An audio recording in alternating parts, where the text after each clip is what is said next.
Baik, Assalamualaikum warahmatullahi wabarakatuh. Waalaikumsalam warahmatullahi wabarakatuh. Yang terhormat Ibu Guru Pamong, Ibu Salmi SAG, kemudian mahasiswa-mahasiswi sekalian, jurusan SKI, kelas 1 ya, SKI 1. Kebetulan Pak Wakil Dekan baru pulang berobat, jadi diamanahkan ke saya. Jadi secara tidak langsung saya yang mengimpal beliau. Jadi pengujinya sudah ada di dalam room ini semua. Pertama-tama marilah kita panjatkan puji syukur kehadirat Allah Subhanahu wa taala yang mana pada sampai sore hari ini kita masih diberikan kesempatan yaitu ujian peer teaching. Kemudian salawat beriring salam sama-sama kita hadiahkan kepada ruh junjungan Nabi besar Muhammad sallallahu alaihi wasallam. Semoga kita mendapatkan syafaatnya di hari akhirat kelak. Kemudian mengawali kegiatan peer teaching pada sore hari ini sama-sama kita membacakan lafaz basmalah. Bismillahirrahmanirrahim. Semoga berjalan dengan lancar. Kemudian saya sampaikan tata cara peer teaching Bapak dan Ibu. Cuma 10 menit Bapak dan Ibu. Diulangi hanya 10 menit. Tidak boleh lebih. Jadi Bapak dan Ibu yang memotong-motong apanya nanti, di awal itu diatur, inti diatur berapa menit, di akhir penutupan itu berapa menit. Jadi nanti kalau ada peringatan dari saya stop, lanjut, silahkan ke apa berikutnya gitu. Misal Bu Nurwana nanti sudah di inti, kebanyakan di inti, Bu langsung penutup, langsung Ibu tutup gitu ya. Nutupnya jangan langsung wassalamualaikum, tidak ya, bagaimana menutup pelajaran gitu maksudnya. Kira-kira seperti itu, kasih kode-kode nanti langsung tutup ya Pak. Demikian apa ya, biasalah seperti nutup pembelajaran. Oke, itu aja dari saya. Kemudian kepada Bu Salmi ada yang mau disampaikan Bu? Dipersilakan Bu. Belum ada Pak. Lanjut aja Pak. Atau Bu Salmi milih siapa duluan, boleh? Atau tunggu dulu. Sesuai urutan aja. Sesuai urutan boleh Sesuai ya? urutan aja Pak. Ya. Bapak dan Ibu sudah bisa stop screen, share screen? Saya belum latihan nih Pak. Ini gimana Bu? Kenapa nggak simulasi kemarin?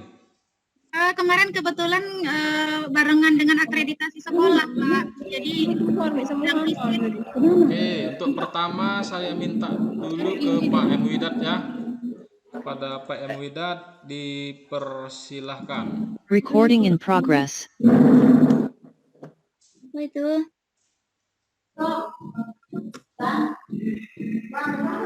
Ini yang rekam kami nanti apa gimana nih Pak? Sudah saya rekam nih Bu. Sudah saya rekam. Baca apa ini? Ini apa nih Pak?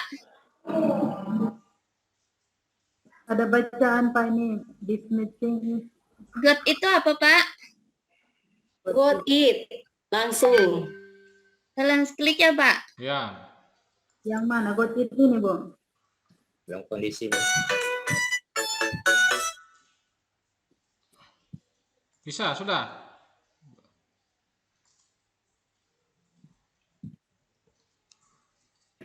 Pak Widat silakan Pak.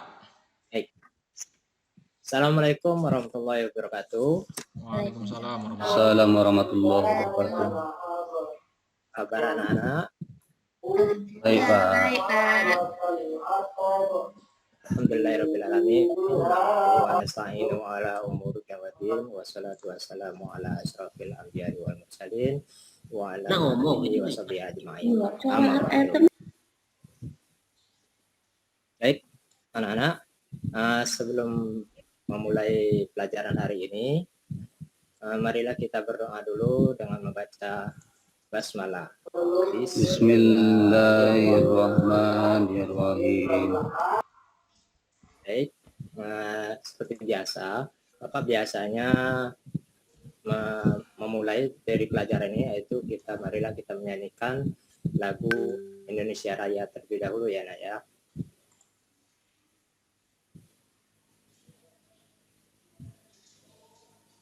Indonesia tanah airku, tanah tumpah darahku. Alhamdulillah pada saat ini kita sudah mulai semangat ya dengan menyanyikan lagu Indonesia Raya. marilah kita mulai lagi materi pada hari ini, yaitu pelajaran SKI, Sejarah Kebudayaan Islam. Materi pada hari ini yaitu kita akan belajar yang berjudul Hijrah para sahabat Nabi Muhammad SAW ke Habasyah. Nah, jadi dari materi ini, judul hari ini, coba anak-anak nanti biar lebih enak lagi, Bapak langsung bagi share screen ya nak ya dulu.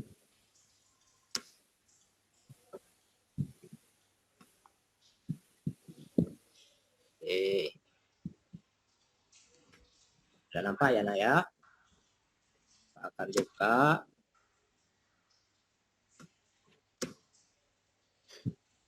Nah, sudah jelas? Sudah nampak belum? Sejarah Kebudayaan Agama Islam. Judulnya yaitu Hijrah para sahabat Nabi Muhammad SAW ke Habasyah. Baik. Di sini tampak yaitu sebelum Bapak mulai lebih dalam materi hijrah para sahabat ke Habasyah, terlebih dahulu biar terarah dalam pembelajaran hari ini, marilah kita ketahui beberapa tujuan pembelajaran hari ini.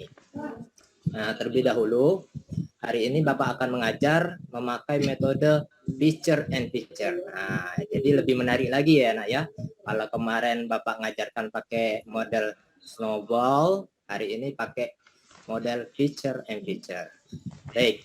Tujuan pembelajaran kita pada hari ini, Bapak mengharapkan anak-anak bisa mengetahui dan bisa menjelaskan sebab-sebab Nabi Muhammad SAW.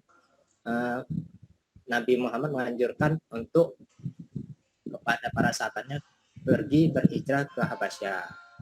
Yang kedua, anak-anak diharapkan bisa menceritakan ulang peristiwa hijrah para sahabat Nabi Muhammad SAW ke Habasyah. Yang ketiga, Bapak juga mengharapkan kepada anak-anak bisa menunjukkan dan dalam kesabaran dan ketabahan dalam menghadapi masalah dalam kehidupan sehari-hari. Dan yang keempat, Bapak juga mengharapkan kepada anak-anak agar bisa menunjukkan kemauan untuk selalu berubah menuju kebaikan sebagai bentuk implementasi semangat hijrah para sahabat Nabi Muhammad SAW ke negeri Habasyah.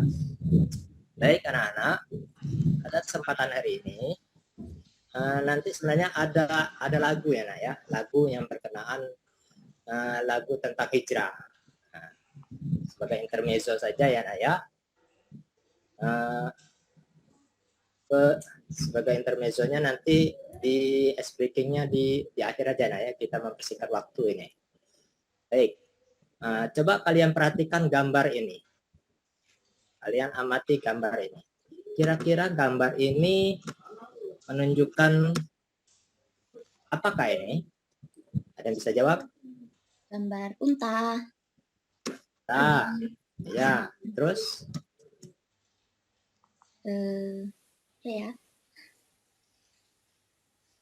Apalagi itu? Unta berjejer. Unta berjejer. Ada orangnya enggak? Ada Pak, ada. Ada. Ya. Ada Pak. Oke. Ini adalah suatu rangkaian yang mana ada orang dan hewan sedang melakukan perjalanan, ya kan? Jalan dari satu tempat ke tempat yang lain. Ini sebenarnya makna dari hijrah. Nah, ini bahasan kita masalah hijrah. Jadi apa tadi hijrah tadi? Perpindahan dari satu tempat ke tempat yang lain. Ke tempat yang lain. Baik. Ini sudah mulai masuk nih pada materi kita pada intinya. Baik. Anak-anak, coba sebelum Bapak membahas nanti ada sebuah gambar ini ya. Ini berkaitan dengan mode pembelajaran kita pada hari ini yaitu picture and picture. Sebelum Bapak menjelaskan ini nanti coba perhatikan lagi gambar di sebelah ini. Bentar ya. Agak. Nah, perhatikan ini. Yang ini adalah sebuah peta ya, nah ya. Yang ini tadi gambarnya orang sedang melakukan hijrah. Hijrah. Jadi nanti pada intinya pada materi hari ini hijrah yang akan dilakukan oleh Nabi Muhammad ini cukup jauh perjalanannya. Sebelum lebih dalam lagi, Bapak bagi dulu kelompok biar lebih enak, biar lebih kompak nih anak-anak nanti dalam belajar. Untuk kelompok yang pertama, Bapak harapkan nama kelompoknya yaitu Utsman bin Affan. Kelompok yang kedua, Ja'far bin Abi Thalib. Baik, untuk nama-nama kelompoknya, Bapak harapkan anak-anak bisa menjelaskan nanti ya, bisa merangkaikan dari gambar-gambar tersebut menjadi pola cerita setelah anak-anak mengamati video yang akan Bapak putarkan. Ya, baik. Nanti silakan anak-anak berkumpul sesuai kelompoknya masing-masing. Ya, Pak. Baik, Pak. Ya, tadi sudah Bapak bacakan nama-namanya ya. Silakan berkumpul. Sudah membentuk kelompok? Sudah ketemu teman-temannya? Sudah, Pak. Sudah, Pak. Oke. Setiap kelompok Bapak harapkan mempunyai kewajiban mengamati video yang Bapak putarkan. Pak Widit sudah Pak penutup aja Pak. Baik. Anak-anak, setelah anak-anak menonton video tersebut, coba perhatikan lembaran tadi. Kalian susun. Setelah kalian susun tadi, coba kelompok 1 atau kelompok 2 dulu yang mempresentasikan. Nah, oke, kelompok 1. Kelompok 1 Bapak minta sama Pak Maradona coba. Pak Maradona untuk mempresentasikan. Nah, terima kasih Pak Maradona. Dari penyampaian materi tadi sudah cukup bagus. Hanya sedikit nanti Bapak perbaiki nanti di akhir penutup nanti. Begitu juga yang dengan kelompok 2 tadi juga sudah cukup bagus Bapak nilai. Hanya nanti Bapak perbaiki juga sedikit, ada yang urutan nomor 4 itu ada yang salah ya. Jadi yang sebenarnya urutan itu adalah yang sesuai ya nak ya. Yang pertama tadi yaitu urutan itu yang gambar sahabat Nabi yang kena cambuk ya. Itu. Baik anak-anak, dari sekian gambar tadi mungkin anak-anak bisa menyimpulkan ya, atau dari tadi coba anak-anak nanti bisa menyimpulkan bagaimana rangkaian cerita tersebut. Sebelum menyimpulkan, tolong anak-anak perhatikan dulu buku tugas selanjutnya. Kalau tadi tugas kelompok, selanjutnya tugas individu ya nak ya, tugas masing-masing. Tidak usah bubar dulu kelompoknya, tetap di tempat. Anak-anak silakan buka bukunya halaman 47, silakan dijawab. Bapak kasih waktu 10 menit ya nak ya. Ya, Pak. Baik, silakan dikerjakan. Kalau sudah dikerjakan, anak-anak boleh kumpulkan ya, silakan dikumpulkan nanti cukup nanti setelah Bapak penutup ini nanti silakan dikumpulkan tugasnya. Ya, Pak. Anak-anak, tugas dalam penugasan tadi kira-kira sebelum Bapak akhiri pertemuan hari ini, materi apakah yang sudah kalian dalami saat ini? Materinya adalah tentang berhijrah. Nah, yang kedua, materi apa yang menarik bagi kalian? Ya, bagian para sahabat berangkat menaiki perahu ya. Nah, baik unta. Oke.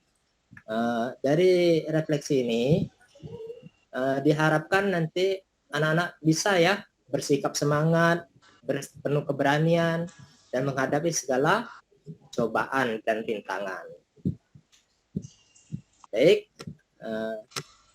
dari materi ini juga, kira-kira adakah anak-anak yang bisa menyimpulkan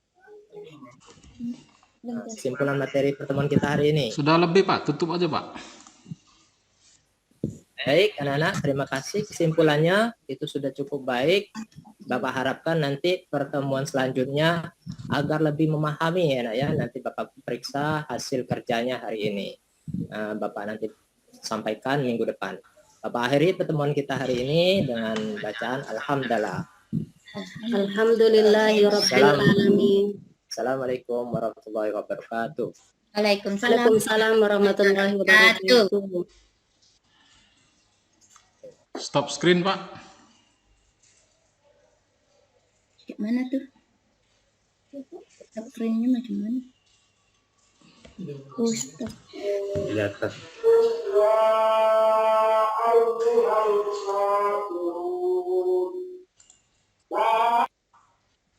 Bisa Pak, stop screen. Ya. Oke. Bu Salmi siapa lagi Bu? Gilirannya Bu. Ibu milih, boleh. Siapa Bu? Tunggu Bu, apa mikrofon Bu? Tadi kan kita sudah mendengar bahwa Bapak sekarang giliran ibu-ibu lagi. Ibu. Nah, bagaimana kalau Ibu Nurwana sudah siap Bu? Ya. Bu Nurwana 10 menit ya Bu. Ibu atur tadi Pak Widat kelamaan. Nanti saya lama pulang Bu dari kampus. Saya terus terang merendernya ini kemarin 8 jam Bapak dan Ibu. Ya, berarti enggak usah pakai video ya Pak ya? Nggak Ecek-ecek usah, weh. ada tampil saja sudah lanjut gitu. Karena nanti semakin lama saya mengkonvert, Bapak dan Ibu makin lama ngedit videonya gitu. Jadi makin lama juga saya dan guru Pamong menilai kan gitu. Itu intinya. Ya 10 menit ya, 10 menit. Ya Pak. Mulai ya Pak. Yuk. Assalamualaikum warahmatullahi wabarakatuh. Waalaikumsalam warahmatullahi wabarakatuh. Apa kabar anak-anak Ibu semua? Baik, Bu. Sebelum kita memulai pelajaran, lebih baik kita berdoa. Semoga dengan diawali dengan berdoa, kita diberikan kemudahan dalam pemahaman untuk pembelajaran kita pada pagi hari ini. Ketua kelasnya boleh pimpin doanya? Bismillahirrahmanirrahim. Baiklah, sekarang Ibu absen dulu ya. Siapa yang tidak hadir? Coba cek teman-temannya. Hadir semua, Bu. Alhamdulillah hadir semua ya. Ayo anak-anak, semua sudah rapi? Rapi, Bu. Sudah disiapkan belum alat-alat tulisnya? Sudah, Bu. Sudah siap untuk belajar?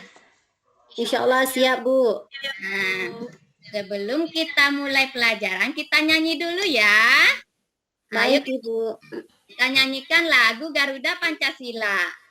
Ayo 1, 2, 3. Garuda Pancasila.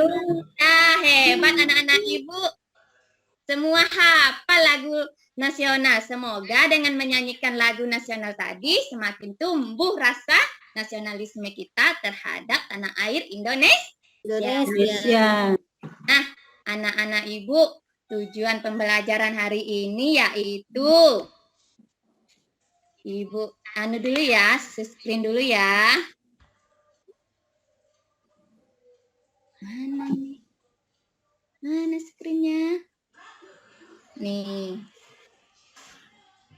Nah, tujuan pembelajaran kita yaitu memahami masa remaja Nabi Muhammad Sallallahu Alaihi Wasallam sebagai inspirasi bagi generasi yang mandiri dan disiplin.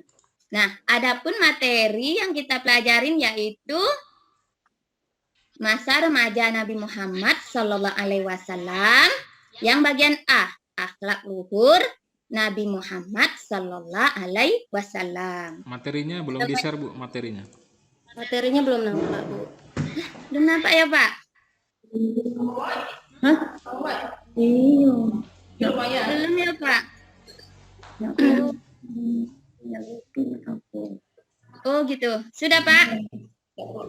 Nah, tujuan pembelajaran Belum, kita Bu, belum. belum. Puspa, paham nggak Puspa? Kalau nak seandainya nak screenshot anunya. Sudah Pak? Sudah. Tujuan pembelajaran kita hari ini yaitu memahami masa remaja Nabi Muhammad SAW sebagai inspirasi bagi generasi yang mandiri dan disiplin. Nah, materinya yaitu masa remaja Nabi Muhammad SAW yang akhlak luhur Nabi Muhammad SAW. Nah, sebelum memasuki pelajaran berikutnya, Ibu mau tanya pelajaran sebelumnya. Masih ingat pelajaran apa? Ada yang masih ingat pelajaran apa sebelumnya? Tentang Nabi Muhammad dalam asuhan Abdul Muthalib. Sekarang Ibu mau tanya, siapa nama ayah Nabi Muhammad? Siapa nama kakeknya? Abdul Muthalib. Ya. Kasih jalan situ deh. Sekarang Ibu tanya, arti nama Muhammad itu apa sih? Orang yang terpuji. Ya, bagus. Sepertinya anak-anak Ibu sudah paham dengan pelajaran sebelumnya. Sekarang kita masuki pelajaran berikutnya. Sebelum itu kita kasih kelompok dulu ya. Nah, Ibu kasih kelompok, setiap kelompok 5 orang. Nah, sekarang Ibu kasih LKPD-nya. Ini, ambil kelompok 1 LKPD-nya. Maju ke depan. Kelompok 2 boleh juga maju ke depan. Nah, semua sudah dapat LKPD-nya? Sudah? Nah, sekarang kalau sudah dapat, kita tonton video dulu ya. Ini ada video tentang Salam. Nah, Pekerjaan dan masa remaja Muhammad. Nabi Daud, Nabi Muhammad SAW pernah bekerja menjadi penggembala kambing. Tidak hanya itu, beliau juga belajar ilmu perdagangan kepada pamannya, Abu Thalib.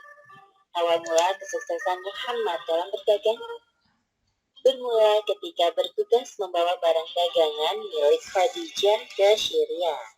Selama hidup bersama keluarga Abu Thalib, Muhammad berusaha untuk tidak menambah beban pamannya. Apalagi beliau tahu bahwa Abu Thalib memiliki banyak anak dan hidup dengan kondisi pas-pasan. Untuk itu, Muhammad meminta izin kepada Abu Thalib agar diperbolehkan menggembalakan kambing milik para saudagar kaya di Mekah. Wahai paman, apakah aku boleh ikut mengembala kambing seperti teman-temanku? Jika hal itu tidak memberatkan urusanku, lakukan saja. Sebagaimana yang disebutkan dalam hadis riwayat Bukhari nomor 2262 dari Abu Hurairah radhiyallahu anhu bahwa Rasulullah Shallallahu Alaihi Wasallam bersabda, tidak ada nabi kecuali pernah menjadi penggembala kambing. Mereka para sahabat Kegiatan bertanya, penutup aja langsung Bu. dan dia Maisarah memperhatikan Muhammad yang masih terjaga dalam Bu tidurnya. Nurwana, kegiatan penutup aja langsung Bu. Itulah akhir masa pekerjaan dan masa remaja Muhammad. Hikmah yang dapat kita ambil dari kisah ini, hendaknya kita Nah, setelah memperhatikan video tadi, apa yang dapat kita anak-anak pahami terhadap materi yang telah kita saksikan tadi? Siapa yang bisa jawab? Apa? Masa muda Nabi Muhammad adalah seorang yang bekerja keras. Perbedaan masa remaja Nabi Muhammad SAW dengan remaja lainnya yaitu sifat dan akhlaknya. Remaja Nabi Muhammad digunakan untuk hal-hal yang baik. Nah, terus sikap dan perilaku apa yang bisa kita teladani dari video tersebut? Apa? Yaitu jujur, kerja keras, Jujur, Ya, amanah. Ya, sepertinya anak-anak sudah paham ya. Nah, Iya, Bu. sekarang yuk kita kerjakan LKPD-nya. Ibu kasih waktu ya. Nah, sudah selesai semua LKPD-nya? Selesai, Bu. Nah, baik sekarang coba kelompok 1 maju bacakan hasil LKPD-nya. Ibu kasih kesempatan ke kelompok 1. Nopa, silahkan. Baik Bu, kesimpulan dari kelompok kami yang pertama adalah bahwasanya setelah wafatnya ayah Nabi, maka yang mengasuh Nabi itu adalah pamannya yang bernama Abu Thalib. Kemudian yang kedua, Nabi itu yatim atau ditinggal kedua orang tuanya sejak ditinggal ibunya sejak berusia 6 tahun. Kemudian ada beberapa akhlak Nabi yang mulia yang perlu kita tiru, yang dijadikan contoh, diantaranya ikhlas, bekerja keras, sopan, dan lain sebagainya. Ya, bagus untuk kelompok 1. Nah, kelompok 2. Ya, sudah ya, ternyata setelah Ibu skor, nilai yang paling tinggi itu kelompok 1. Karena ini adalah permainan, jadi siapa yang dapat skor yang paling tinggi akan Ibu kasih reward atau hadiah. Selamat untuk kelompok 1. Nah, anak-anak kita sudah belajar bersama-sama, sudah bermain game. Seru nggak belajarnya hari ini? Bu. Nah, ayo kita simpulkan pelajaran kita hari ini. Kita simpulkan sama-sama ya. Nah, kesimpulannya adalah Nabi Muhammad tumbuh dalam lingkungan Arab jahiliyah, tetapi membuat Nabi Muhammad remaja terbawa arus pergaulan yang salah. Kegiatan adalah kegiatan yang membawa manfaat bagi orang lain dan Bagi dirinya sendiri. dan dikenal aktif dalam kehidupan sosial. Beliau juga aktif dalam kehidupan sosial. Akhlak, sikap, dan perilaku Nabi Muhammad yang dapat kita tiru yaitu bekerja keras, amanah, ikhlas, dan yakin. Dan masih banyak yang lainnya lagi. Nah, oke anak-anak, minggu depan kita akan mempelajari tentang materi aktivitas Nabi Muhammad semasa lagi remaja. Nah, Ibu akhiri pelajaran kita hari ini ya. Dengan mengucapkan Alhamdulillahirabbil alamin. Assalamualaikum warahmatullahi wabarakatuh. Waalaikumsalam warahmatullahi wabarakatuh. Stop screen Bu Nurwana. Mana Pak? Di atas tuh Bu. Stop share. Yang hijau. News. Mana dia? Ada hijau di atas itu Bu. Catat sampai screen, Bu. Stop share nih Pak ya. Stop share. Ya. Ya Pak. Oke Bapak dan Ibu nanti ngabsen, gak usah disebut satu-satu namanya Bapak dan Ibu ya. Cukup siapa yang tidak hadir sudah gitu. Oke Bapak dan Ibu. Bu Salmi siapa lagi Bu? Berikut Bu. Baiklah. Untuk berikutnya diminta kepada Ibu Fatmawati. 10 menit Ibu ya Bu. Fatmawati. 10 menit Mana, Bu Ibu? Fatna. 10 menit aja ya. Ya.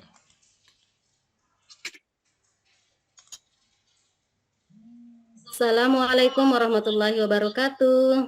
Waalaikumsalam warahmatullahi wabarakatuh. Gimana kabarnya hari ini anak-anak Ibu semuanya? Alhamdulillah baik Bu. Baik anak-anak Ibu semuanya, hari ini sebelum Ibu kita mulai pembelajaran, baiknya kita berdoa bersama. Bismillahirrahmanirrahim. Baik anak-anak Ibu semuanya, Ibu akan mengecek kehadiran anak Ibu semuanya ya. Hari ini hadir semua tidak? Hadir Bu. Ya, baik. Hari ini semuanya hadir ya. Semoga kita selalu diberikan kesehatan dan diberikan perlindungan pada Allah Subhanahu wa taala.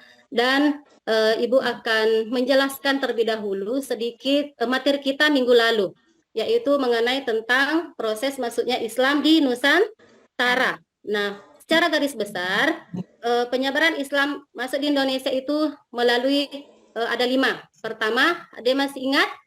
Perdagangan, Bu. Ya, perdagangan pintar. Jadi kelima itulah secara garis besar penyebaran Islam di Indonesia.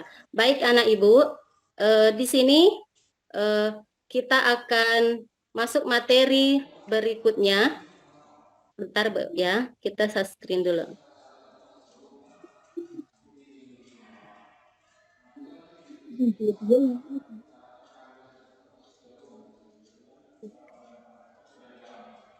Kelihatan ya Bapak Ibu? Kelihatan ya anak-anak Ibu semuanya?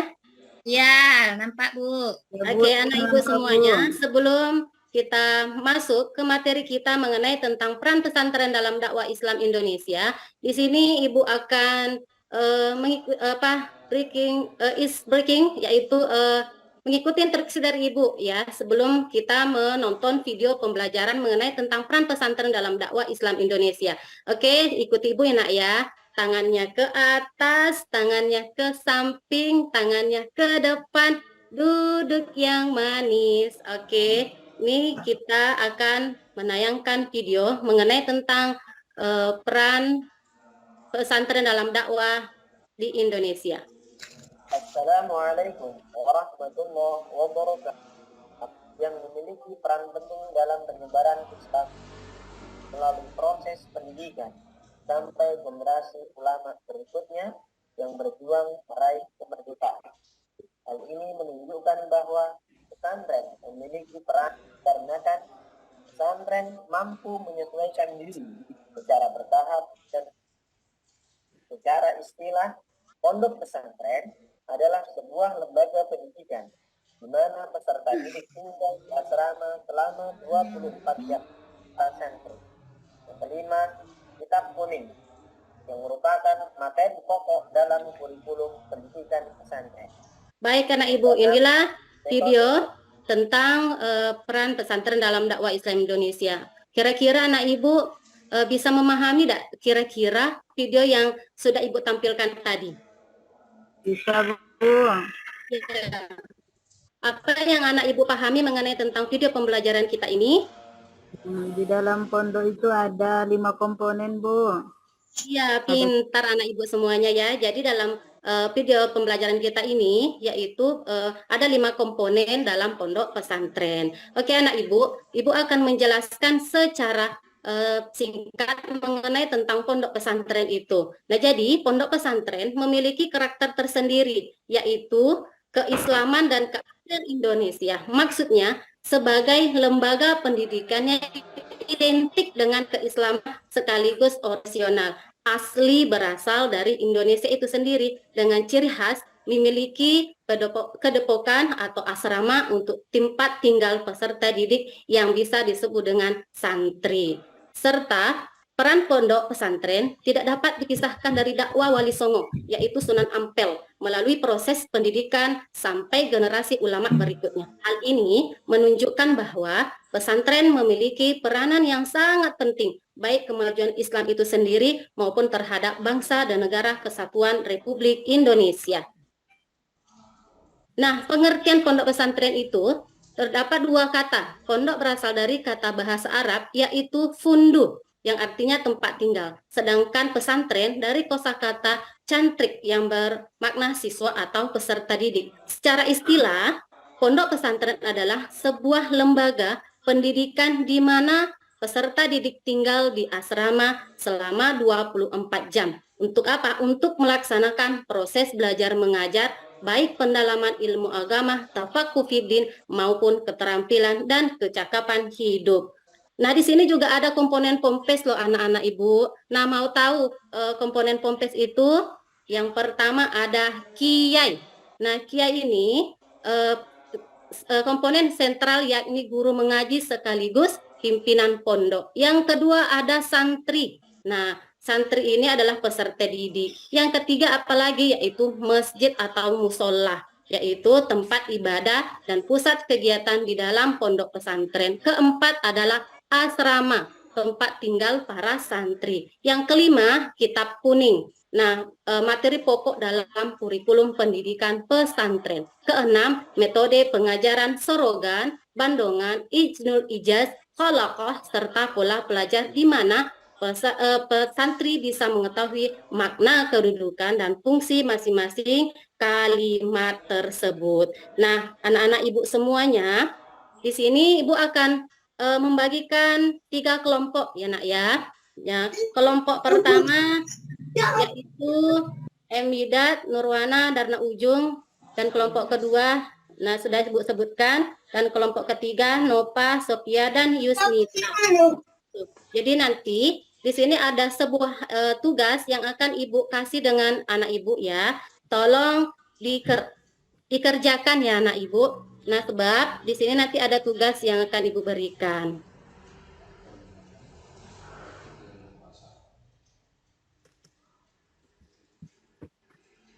Nah, selain itu juga, Nak, di sini ada yang ketinggalan Ibu jelaskan tentang pesantren sebagai sarana dakwah, juga memiliki peran lainnya yaitu mencetak para pendakwah, yaitu dai. Sebagian besar dari dai Indonesia adalah lulusan dari pesantren yang turut serta menyebarkan ajaran agama Islam dengan berbagai cara, diantaranya melalui media sosial, berceramah, dari satu sumber ke sumber yang lainnya. Cara lainnya dilakukan adalah dai ini menyebarkan ajaran Islam adalah dengan mendirikan pesantren, sehingga banyak pesantren tersebar di seluruh wilayah Indonesia. Nah, ini nak materi kita mengenai tentang peran pesantren di Indonesia. Nah, di sini LKPD yang sudah Ibu sebutkan tadi. Nah, anak Ibu ini ambil apa nama kelompoknya. Nah, kelompoknya tadi sudah Ibu bagikan ya anak-anak Ibu.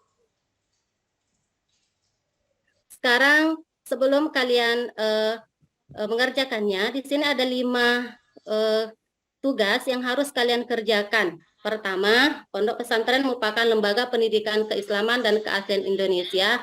Masuk dari pernyataan tersebut adalah tadi sudah menayangkan video dan juga sudah Ibu jelaskan.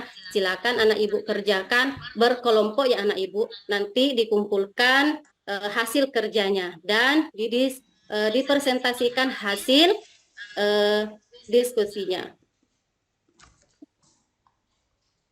Tutup aja Bu, Baik boleh anak Bu? Ibu. Tutup aja Bu. Baik anak Ibu, bisa didiskusi hasil diskusinya bisa dibacakan oleh kelompok 1 yaitu Ibu Nur Ainun, diwakili oleh Ibu Nur Ainun. Nah, pondok pesantren itu Bu, pondok pesantren sebagai lembaga pendidikan yang sudah lama ada di Indonesia sehingga begitu mengakar dengan budaya bangsa Bu.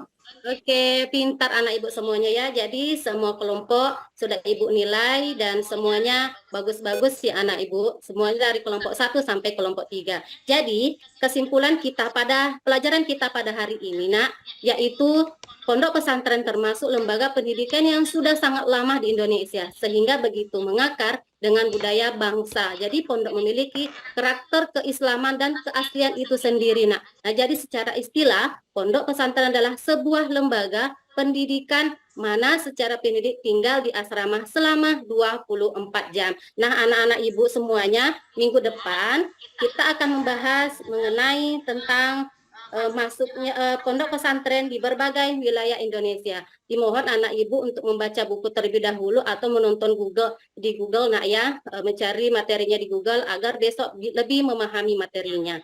Nah, mungkin ini saja yang dapat Ibu sampaikan. Ibu akhiri. Assalamualaikum warahmatullahi wabarakatuh.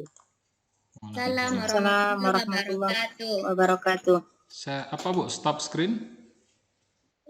Atas yang hijau. Stop share. Oke Bapak dan Ibu, nanti manggil temennya, manggil nama aja ya Bu. Ini kan nanti mau direkam, takutnya masuk ke YouTube Bapak dan Ibu nanti ditonton seluruh Indonesia untuk batch 3 berikutnya atau batch 1 tahun depan. Nah, nanti bingung mereka kok sama siswa kok manggilnya Bapak gitu. Walaupun pada dasarnya memang Bapak-bapak dan Ibu-ibu kan gitu. Nah, di lokal apa tadi 3 kelas itu rata-rata manggil nama saja enggak apa-apa. Ya, keceplosan Pak. Sebut aja nama enggak apa-apa, untuk saat ini sebut nama aja enggak apa-apa. Mulai besok baru dilanjutkan pakai nama Bapak atau Ibu. Bu Salmi, Bu pilih lagi Bu, boleh? Baik, tadi sudah kita mendengar 3 orang tampil yaitu Pak Widat ya, Ibu Nurwana dan juga Ibu Fatmawati. Sekarang giliran Pak Maradona lagi Pak.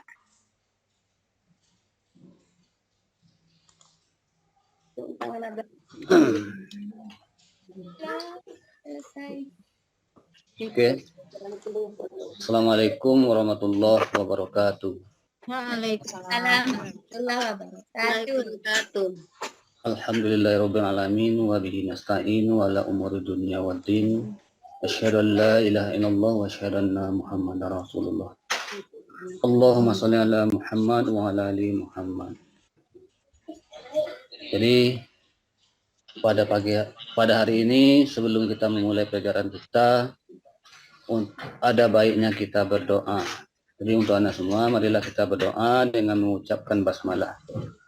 Bismillahirrahmanirrahim. Oke, terima kasih untuk anak kami semua. Kita lanjutkan. Sebelum kita mulai, kita absen dulu. Bagaimana ketua kelas untuk kehadirannya hari ini? Apakah ada yang tidak hadir atau ada yang sakit? Gimana ketua kelas? Hadir semua, Pak. Saya Pak. Alhamdulillah, kalau udah hadir semua berarti Bapak yakin dan percaya bahwa kelas ini sudah orangnya ganteng-ganteng, nah, yang siswinya cantik-cantik, pasti untuk minat belajarnya tinggi. Bapak yakin. Jadi untuk pertemuan kali ini Bapak akan memberikan tentang kondisi masyarakat Arab sebelum Islam. Tapi sebelum itu tunggu Bapak screen dulu.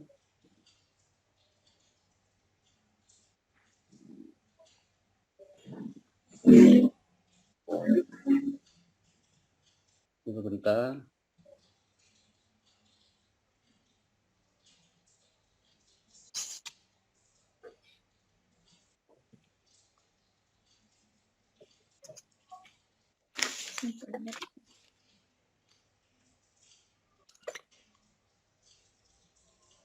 Oke. Udah nampak semuanya? Belum Pak. Dapat. Nah, Udah kelihatan semuanya? sudah Pak. Oke, kita membahas tentang kondisi masyarakat Arab pra-Islam. Jadi bagaimana kondisi masyarakat pada pra-Islam. Jadi anak-anak semua ini harus bisa menganalisis atau menganalisa kondisi bangsa Arab sebelum Islam atau pra-Islam. Kemudian anak-anak juga harus bisa mendeskripsikan agama bangsa Arab sebelum datangnya Islam. Kemudian yang kedua juga bisa mengenali peradaban bangsa Arab pra-Islam. Dan yang ketiga bisa mendeskripsikan kehidupan sosial, ekonomi, dan politik Jazirah Arab pada pra-Islam. Oke, kita lanjut. Nah, pada slide ini ada beberapa gambar. Ada gambar 1, gambar 2, gambar 3, dan gambar 4. Nah, dari pengamatan anak-anak semua, apa yang dapat anak-anak semua lihat dari sebuah gambar ini? Apa yang bisa diambil? Coba. Ada patungnya Pak. Oh, oke, ada patung. Apa lagi? Ka'bah. Ka'bah. Jadi dari 4 gambar ini sehingga timbul dari pada pemikiran anak semua itu tentang apa agama masyarakat Mekah sebelum Islam. Kemudian apa sih yang disembah oleh masyarakat Mekah sebelum Islam. Kemudian apa sumber perekonomian masyarakat Arab sebelum Islam. Jadi untuk lebih jelasnya lagi, nah ini pada dasarnya masyarakat Mekah adalah masyarakat penganut agama tauhid. Agama tauhid ini adalah agama yang dibawa oleh Nabi Ibrahim. Kemudian Nabi Ibrahim wafat dilanjutkan dengan Nabi Ismail, yaitu putra dari Nabi Ibrahim. Kemudian bukti dari adanya agama tauhid pada masa Nabi Ibrahim, yaitu adanya peristiwa yang sama-sama kita tahu, yaitu peristiwa apa? Coba, ada yang tahu?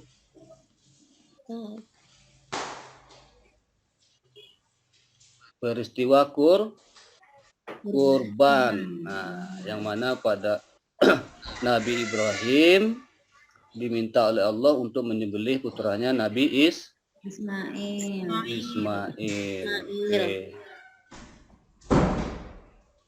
Nah, kemudian setelah Nabi Ibrahim wafat, begitupun dengan Nabi Ismail, masyarakat Makkah ini merasa kehilangan, seperti ayam ini kehilangan induk.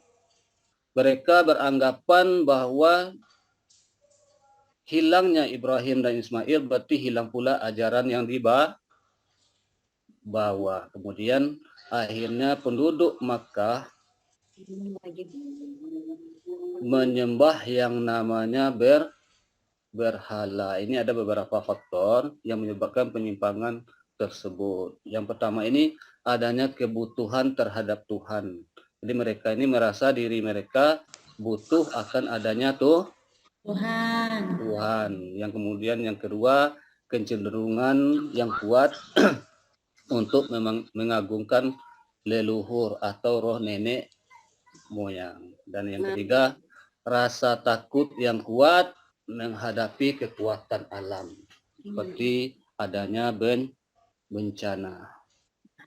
Nah, kemudian kita masuk pada kondisi sosial masyarakat Arab pra-Islam. Jadi pada dasarnya masyarakat Arab pra-Islam ini sudah kita kenal dengan kebiasaan yang buruk. Apa saja kebiasaan yang buruk daripada masyarakat Arab? Yang pertama ini, masyarakat Arab ini sering minum minuman khamar atau arak, kemudian berjudi, kemudian berzina, merampok, terus dan melakukan perbudakan. Dan ada lagi yang paling parah dilakukan oleh bangsa Arab pada masa pra-Islam ini adalah mengubur anak perempuan yang baru lahir. Nah, inilah perbuatan yang paling buruk, seolah-olah ini tidak menghargai yang namanya perempuan.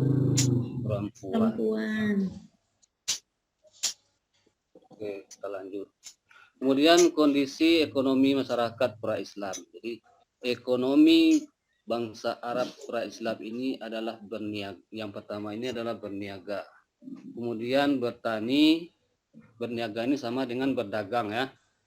Kemudian beternak. Nah, di kota ini, di Mekah ini, ada yang namanya Ukas dan Majas. Nah, Ukas dan Majas ini merupakan tempat pertemuan para pedagang yang dikenal sebagai pusat perdagangan.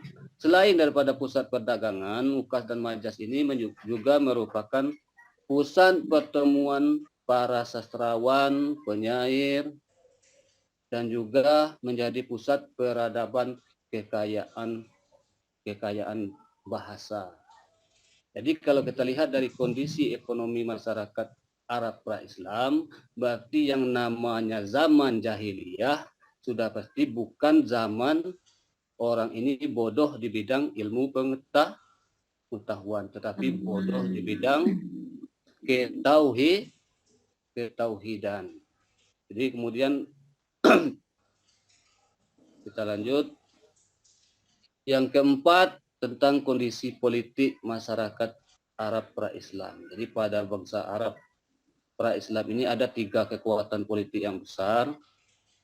Yang pertama itu ada namanya Kekaisaran Bizantum yang disebut dengan Kekaisaran Romawi. Kemudian Kekaisaran Persia yang lahir dipimpin oleh dinasti Sasania. Kemudian ada lagi Kekaisaran Himyar dan berdiri runtuhnya kerajaan Sabah. Jadi kita lanjut lagi. Nah, dari pemaparan tadi dapat kita simpulkan bahwa kepercayaan masyarakat Arab pra-Islam adalah menyembah berhala. Kemudian kondisi sosial masyarakat Arab pra-Islam adalah kebiasaannya seperti minum-minuman, kemudian merampok, berjudi, dan mengubur anak perempuan yang kita kenal dengan zaman jahiliyah. Kemudian kondisi ekonomi masyarakat Arab pra-Islam yaitu dengan berdagang atau berniaga, kemudian bertani dan beternak. Dan yang keempat, kondisi politik masyarakat Arab pra-Islam ini yaitu adanya kekaisaran Bizantum atau kekaisaran Romawi, kemudian adanya kekaisaran Persia, kemudian adanya kekaisaran Hindia. Jadi dari pemaparan Bapak tadi, Bapak berharap bahwa anak-anak semua bisa mengambil ibrah dari peristiwa yang terjadi pada kondisi masyarakat Islam, masyarakat Arab sebelum Islam. Oke Pak, tutup Pak, penutup. Oke, Bapak rasa untuk proses pembelajaran kita pada hari ini, Bapak rasa cukup. Bapak kita tutup pembelajaran kita dengan mengucapkan Alhamdulillahirabbil alamin. Wassalamualaikum warahmatullahi wabarakatuh. Waalaikumsalam warahmatullahi wabarakatuh. Stop screen Pak. Oke. Bu Salmi, siapa lagi Bu? Baik, untuk selanjutnya Ibu Nova. Silakan Bu. Silakan Bu.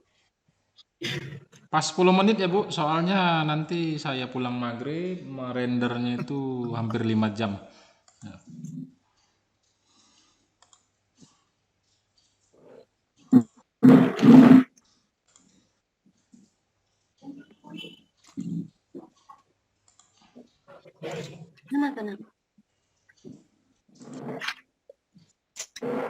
Assalamualaikum warahmatullahi wabarakatuh. Waalaikumsalam warahmatullahi wabarakatuh.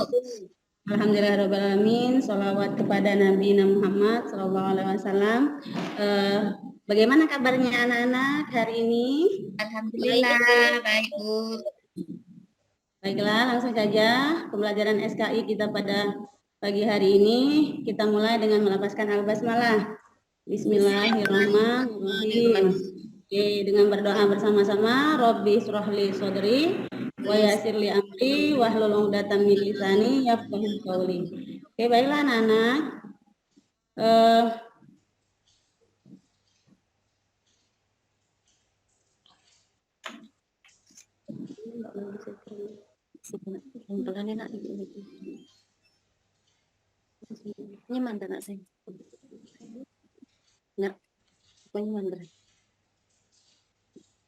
Sudah tampil belum anak-anak? Belum Bu.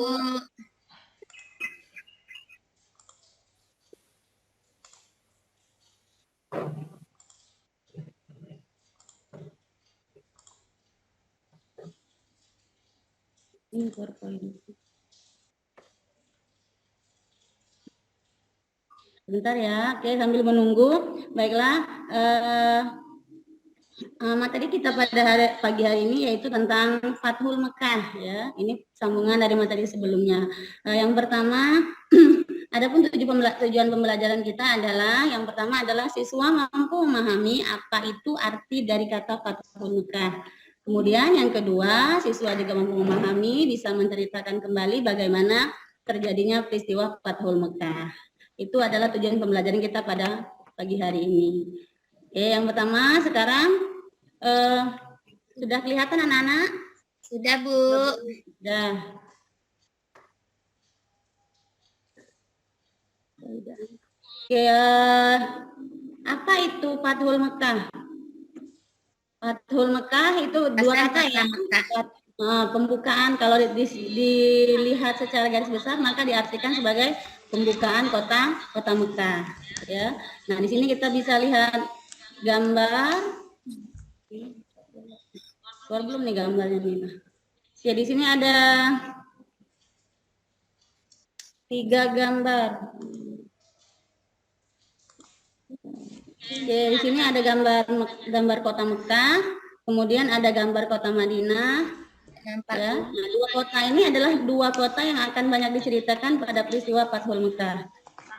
Belum nampak, Dia akan gambarnya belum nampak. Belum nampak ya? Belum.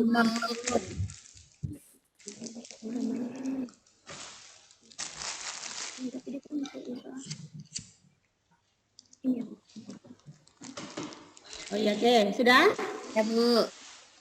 Oke, nah, yang pertama ini kan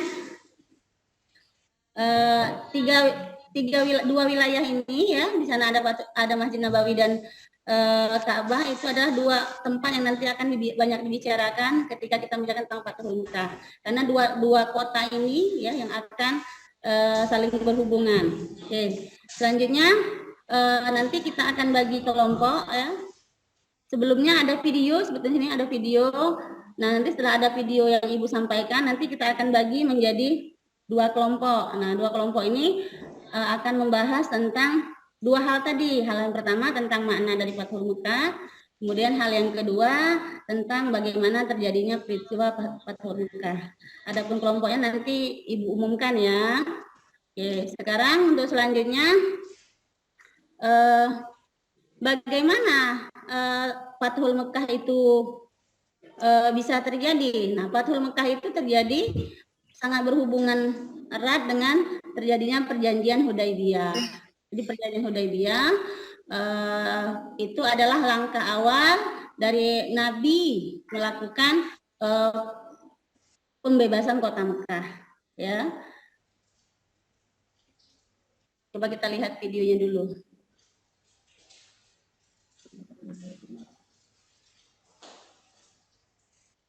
Tampak belum anak-anak? Belum, Bu. Belum. Oke, di dalam video itu menceritakan tentang bagaimana perjuangan Nabi ya dengan 10.000 pasukan yang Nabi bawa dari Madinah yang terdiri dari kaum muslimin Ansor dan Muhajirin.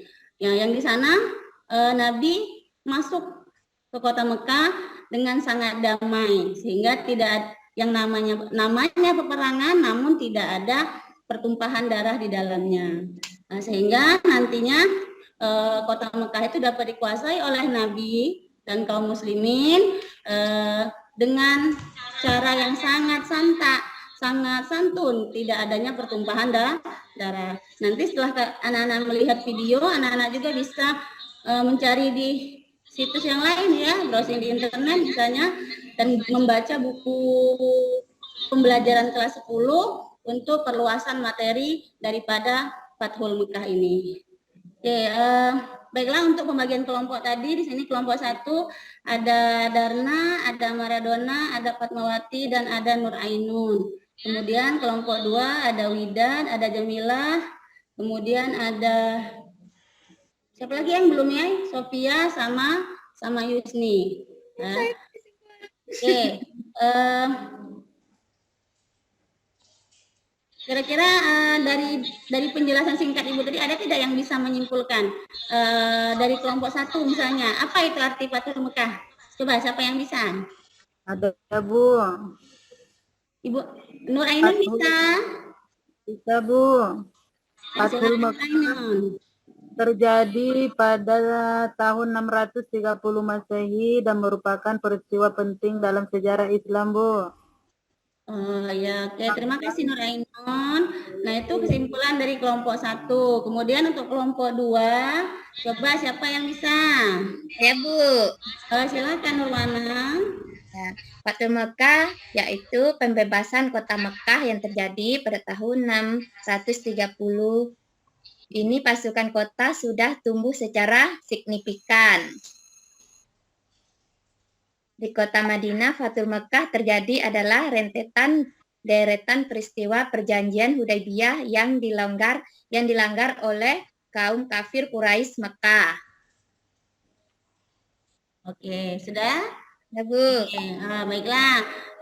Terima kasih untuk perwakilan dari dua kelompok. Jadi kalau kita bisa simpulkan, Fathul Makkah itu dalam arti katanya adalah pembebasan kota Mekah. Nah, Fathul Makkah sangat berhubungan erat dengan adanya perjanjian Hudaybiyah. Fathul Makkah juga terjadi pada tahun ke berapa tadi? 630 Masehi. Siapa yang memimpin Fathul Makkah? Dipimpin oleh Rasulullah Shallallahu Alaihi wasallam, ya. Kemudian dibantu oleh para sahabat yang lainnya. Sebetulnya pada peristiwa Fathul Mekah itu Rasulullah membagi empat kelompok di sana, ya. Jadi Mekah itu dimasuki dari 4 penjuru, sehingga itu membuat orang-orang Mekah itu sangat terkaget-kaget, sehingga mereka tidak punya pilihan selain mereka harus beriman kepada Nabi Muhammad sebagai seorang nabi dan kembali kepada agama Islam, ya, seperti itu. Oke, baiklah anak-anak, mungkin itu saja yang bisa Ibu sampaikan. Nanti minggu depan masih ada materi berikutnya, yakni mengenai apa sebab-sebab detail lagi dari terjadinya Fathul Mekah dan siapa saja yang berperan aktif, ya, yang memiliki jasa besar. Tadi Ibu katakan 4 penjuru tadi dipimpin oleh siapa saja. Nanti kita akan bahas pada pembelajaran berikutnya. Oke, Ibu Guru kira cukup sampai di sini. Lebih kurang Ibu mohon maaf. Kita akhiri dengan nafas alhamdulillah. Alhamdulillah. Assalamualaikum warahmatullahi wabarakatuh. Waalaikumsalam warahmatullahi wabarakatuh. Bu Salmi, siapa Baik. lagi Bu? Berikutnya. Ya, oke. Baik, untuk berikutnya kita minta kepada Ibu Ani Sophia. Silakan Bu.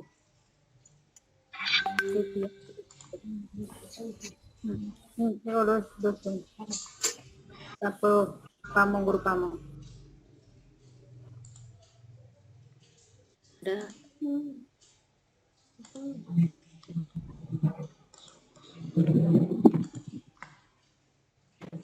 Sudah siap Bu Ani?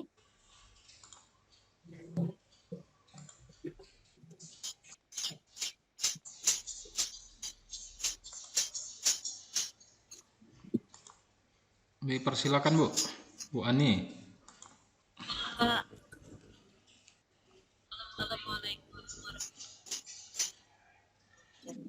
Waalaikumsalam warahmatullahi wabarakatuh.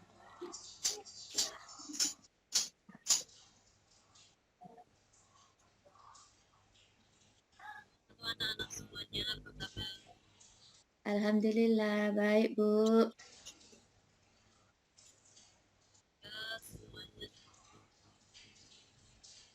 Kurang kedengaran nampaknya. Besarin Bu suaranya. Ya, besarin.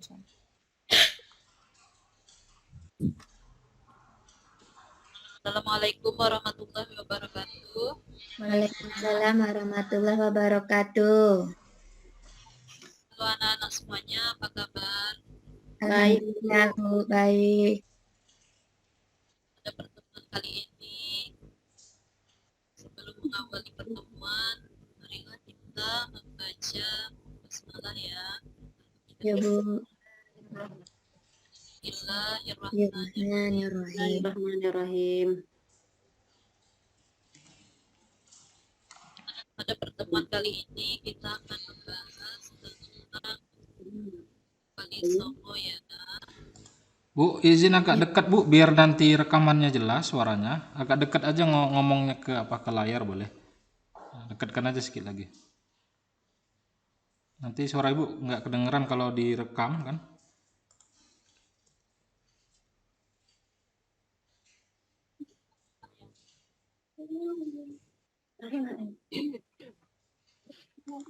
Volumenya sudah Bu Ani? Volume laptopnya sudah? Kalau sudah udah Bu, ada kuat. Oke. Lanjut Bu.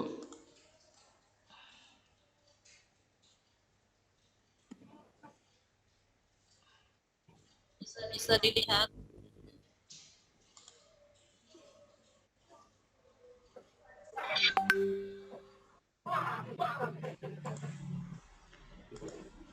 Share screen-nya belum Bu. Share screen-nya belum.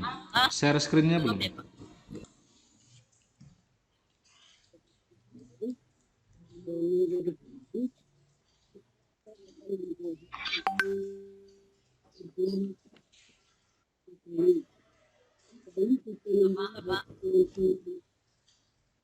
Bisa dilihat anak-anak.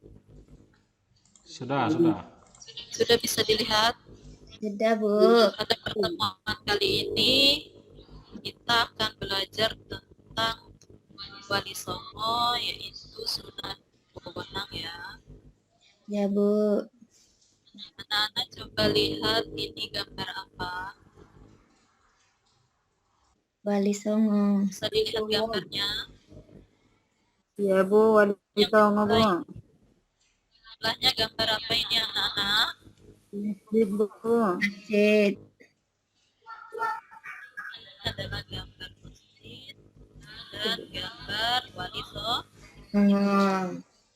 Tujuan pembelajaran kita hari ini yaitu memahami biografi Sunan Bonang, kemudian perannya dalam mengembangkan dakwah Islam serta menjadi pribadi yang kreatif.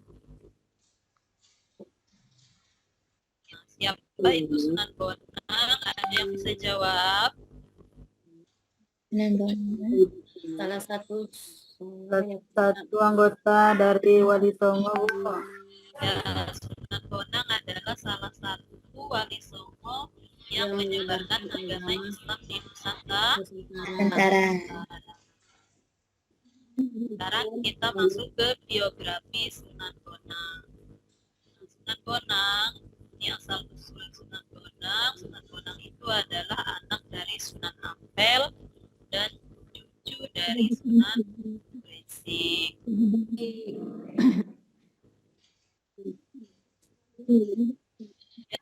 Sunan Bonang ini mempunyai nama kecil Raden Maktum Ibrahim. Ibunya bernama Nyi Ageng Manila atau Dewi Chandrawati yang merupakan putri Adipati di Tuban. Kemudian Sunan Bonang ini beliau lahir pada tahun 1645 Masehi. Kemudian dalam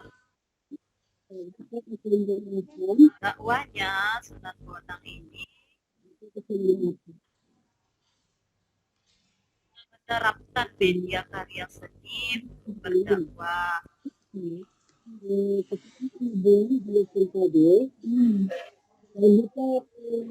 Karya seni dalam didapatkan masyarakat Jawa sebagai kesempatan emas yang dijadikan sebagai media dakwah. Dan menggunakan media karya berdakwah dan Sunan Bonang memasukkan nilai-nilai keislaman pada Nah, dari materi kita ini nanti Ibu akan memberikan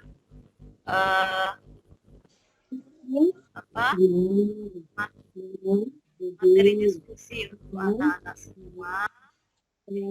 Yang pertama, Ibu bagi menjadi 2 kelompok ya.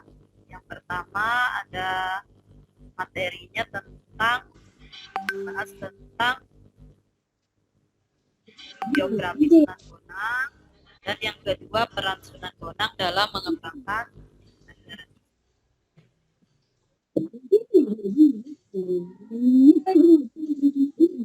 Di sini ada pertanyaan dari anak-anak semuanya. Atau sudah cukup jelas? Masuk. Oke, kalau begitu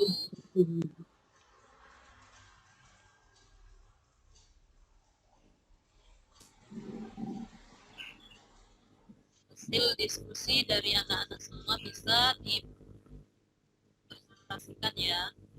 Ya, Bu. Kelompok 1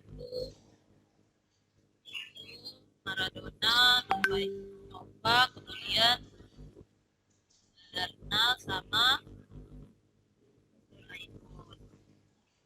kelompok 2-nya Ruwana, kemudian Mawati, Widat, dan Darna.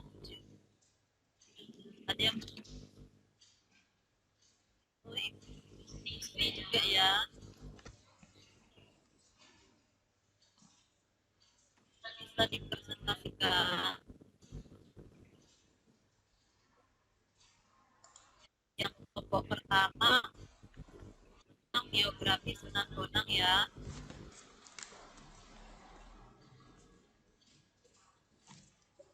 Bu Ani boleh ditutup aja Bu penutupan, kegiatan penutup. Tadi sudah dipresentasikan, jelas cukup bagus. Yang materi kita selanjutnya tentang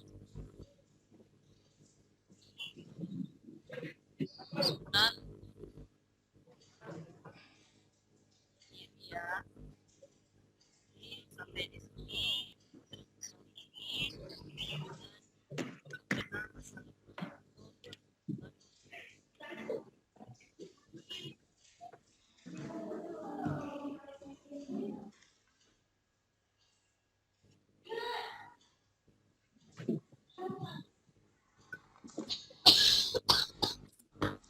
Oke, terima kasih Bu Ani. Bu Ani sudah sembuh? Bu Ani Sophia masih pening? Masih ya Bu? Nanti kalau misalkan video penutupannya kurang jelas, nanti bisa Ibu rekam sendiri ya. Rekam sendiri pakai handphone, nanti digabungin aja sama rekaman yang sekarang.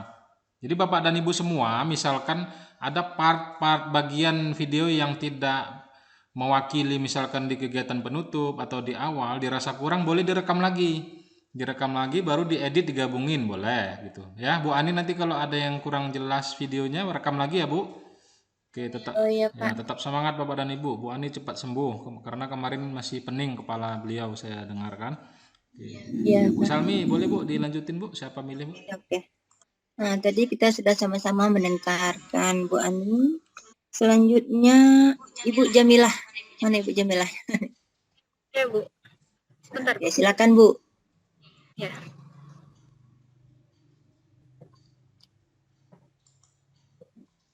Bismillahirrahmanirrahim. Assalamualaikum warahmatullahi wabarakatuh.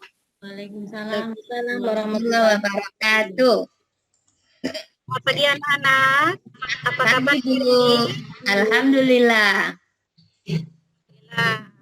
Semuanya baik ya? Ya. Baik, sebelum kita mulai pembelajaran kita pada hari ini, alangkah baiknya kita awali dengan membaca doa terlebih dahulu supaya kita mendapatkan keberkahan ilmu. Baik, saya minta kepada ketua kelas M. Widad untuk memimpin doanya. Baik, terima kasih. Ibu cek dulu ya, siapa yang tidak masuk hari ini. Masuk semuanya anak-anak. Masuk Bu.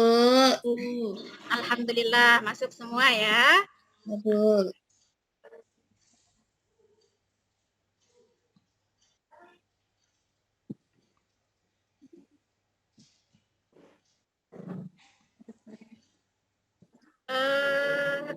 Sudah masuk? Sudah Bu, sudah kelihatan. Ya, baik. Sebelum kita memasuki kepada pelajaran kita pada hari ini, sebelumnya Ibu pernah membahas tentang keberlangsungan dakwah Islam di Indonesia tidak terlepas daripada peranan lembaga pendidikan pesantren. Pesantren telah lahir jauh sebelum Indonesia ini ada ya. Pesantren merupakan lembaga pendidikan Islam, salah satu lembaga pendidikan Islam yang tertua di Indonesia. Ada yang masih ingat siapa yang memimpin pondok pesantren itu? Ada yang tahu? Yang masih ingat? Hasim Asy'ari. Ya, betul ya. Setiap pesantren itu dipimpin oleh yang namanya kiai. Nah, alhamdulillah masih ingat ya. Baik, kita lanjutkan. Oke. Ya. Pada hari ini kita akan membahas tentang bab 3 tentang peranan pesantren dalam dakwah Islam di Indonesia. Pada kesempatan ini Ibu akan menggunakan model discovery learning ya, yang mana model pembelajaran ini berpusat kepada siswa. Jadi kalian yang aktif ya di dalam pembelajaran ini. Baik, sebelum memasuki pada pelajaran, Ibu ingin bertanya terlebih dahulu. Nih, ada yang tahu tidak? Apa itu artinya dakwah? Ada yang tahu? Nova? Oh, saya Bu. Iya. Apa Bu ya, dakwah itu ngajak bukan Bu? Ngajak kepada yang baik. Betul sekali, ajakan ya. Ada yang tahu lagi? Nurwana? Sama Bu, Ajakan mengajak. sama, betul ya. Ya, dakwah bisa diartikan sebagai ajakan ataupun seruan kepada orang lain. Sedangkan makna daripada pesantren sendiri, ada yang tahu apa itu arti daripada pesantren? Maradona tahu? Tempat menuntut ilmu, Bu. Tempat menuntut ilmu, betul sekali. Ya, pesantren merupakan lembaga pendidikan Islam ya, yang mana dipimpin oleh seorang pemimpin dan murid-muridnya dinamakan dengan santri yang tinggal di dalam satu tempat yang dinamakan dengan tempat tinggalnya dinamakan dengan asrama ya. Tuh. Baik, kita lanjutkan ya. Dalam pembelajaran ini Ibu akan terlebih dahulu membagi kalian kepada beberapa kelompok ya. Ibu akan undi terlebih dahulu ya. Baik, berdasarkan hasil undian yang kita undi tadi, ya kelompok kita ini dibagi menjadi beberapa kelompok.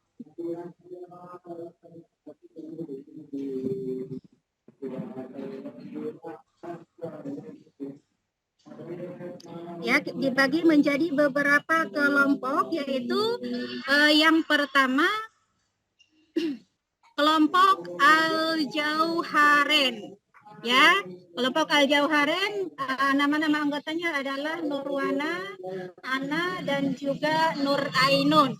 Kemudian kelompok yang kedua yaitu Al-Khairat. Anggotanya adalah M. Widat dan juga Fatmawati. Kelompok yang ketiga yaitu Darur Rahman. Anggotanya adalah Maradona dan Ani Sofia. Kemudian kelompok yang ketiga, yang terakhir, yang keempat yaitu Darul Arifin, ya Darul Arifin, yang mana anggotanya adalah Nova dan Yusni. Bisa diingat ya nama-nama anggotanya? Ya Bu. Baik.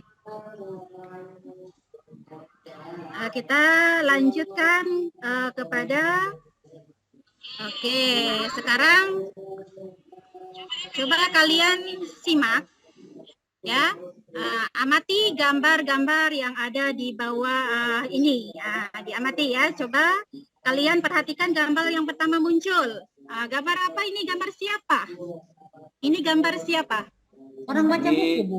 Gambar Kiai Zubair Ma'mun ya, Bu. Betul, Masya Allah. Betul, Kiai Syukron Ma'mun ya. Itu gambaran saja ya, ilustrasi ini saja itu betul gambar daripada Kiai. Kemudian gambar yang kedua ini apa? Masjid. Apa? Masjid, Bu. Betul. Gambar yang kedua ini merupakan gambar masjid. Gambar yang ketiga? Santri. Masya Allah, pinter-pinter semua anak ibu ini ya. Gambar yang keempat, jangan fokus yang di depannya, tapi yang belakang ini. Asrama, yang warna Bu. hijau. Asrama. Asrama, Bu. betul sekali. Kemudian gambar yang terakhir, ini apa? Gambar? Gambar apa? Belajar, Bu. Belajar, Bu. Belajar. Kitab kuning, Bu. Kitab kuning. Kuning. Betul sekali, Masya Allah, luar biasa anak-anak ibu hari ini ya, pinter semuanya. Baik, kita lanjutkan.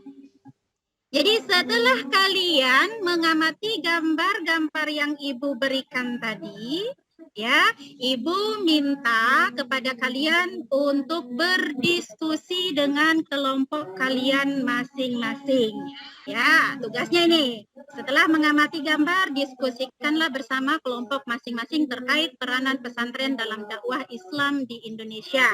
Ya, nah, setelah menyimak gambar tadi, silakan kalian simpulkan, kalian catat apa yang kalian hasilkan daripada gambar tersebut tadi. Bisa ya? Bisa Bisa, anak-anak Bu. ya? Baik. Itu baru kita akan presentasikan ya di depan teman-teman ya. Kalian presentasikan di depan teman-teman kalian ya bersama kelompoknya masing-masing. Ya, Ibu kasih waktu untuk mendiskusikannya selama 15 menit. Kegiatan penutup, Bu. Boleh? Baik. Selanjutnya kita masuk kepada presentasi ya, masuk kepada presentasi. Ibu minta kepada Nurwana untuk mempresentasikannya. Kelompok Nurwana terlebih dahulu, silahkan. Ya Bu, komponen-komponen yang menjadi ciri khas dari pesantren antara lain kiai, santri, masjid, asrama, dan pengajaran kitab klasik. Baik, ada yang bisa menambahkan dari kelompok lain? Ya, Nova, silakan. Cukup, Bu. Oh, cukup. Baik, alhamdulillah luar biasa anak-anak Ibu pada hari ini ya, bisa menyimpulkan daripada gambar yang sudah Ibu berikan tadi. Baik, sedikit Ibu ulas ya, pesantren itu berasal dari kata ini ya, yang mana terdapat juga di sana funduk ya, berasal dari kata bahasa Arab, artinya adalah asrama ya. Tuh. Jadi pondok pesantren adalah lembaga pendidikan Islam ya, yang mana muridnya dikatakan sebagai santri ya, yang tinggal bersama-sama di dalam satu pondok ya, yang dipimpin oleh guru atau kiai. Tuh ya. Baik. Dan komponen-komponen yang terdapat dalam pesantren yang menjadi ciri khas suatu pesantren adalah yang pertama adanya seorang pesantren pasti mempunyai seorang kiai, kemudian yang kedua pasti mempunyai seorang santri, kemudian ada juga yang namanya masjid, kemudian adanya asrama, kemudian adanya pengajaran kitab klasik. Nah, sekarang Tutup aja, Bu. apa Bu, sih? tutup aja, Bu. Ya. Baik.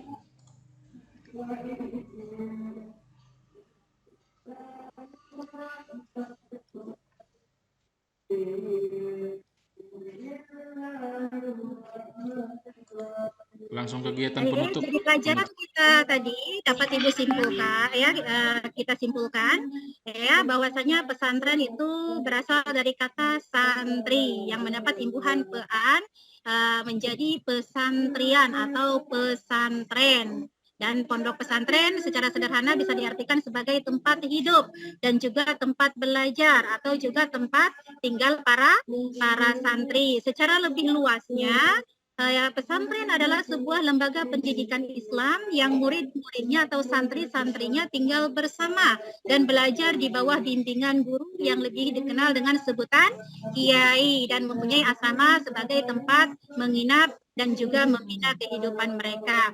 Dan adapun peranan pondok pesantren dalam dakwah Islam di Indonesia, yang pertama yaitu digunakan sebagai tempat untuk menimba ilmu, sekaligus menempa para santri agar dapat menyebarluaskan ajaran agama Islam, mendidik kader-kader pendakwah guna disebarluaskan ke seluruh Indonesia. Kemudian peranannya yang kedua, pesantren menjadi inspirasi tokoh-tokoh pendidikan dalam merumuskan sistem pendidikan nasional. Ya, saat ini pesantren sangat berjasa dalam memberikan rumusan tentang pendidikan karakter bangsa. Ya, itu kesimpulan pada pelajaran kita pada hari ini. Dan tugas kalian, ya, ini silahkan kalian cari ya, baik dari berbagai sumber, baik dari buku ataupun internet, boleh ya. Itu nanti dikerjakan di rumah ya. Ini tentang bagaimana sejarah berdirinya pondok pesantren di Indonesia, dan nanti dikumpulkan ketika pertemuan yang akan datang. Bisa dipahami anak-anak? Ya, Bu. Baik.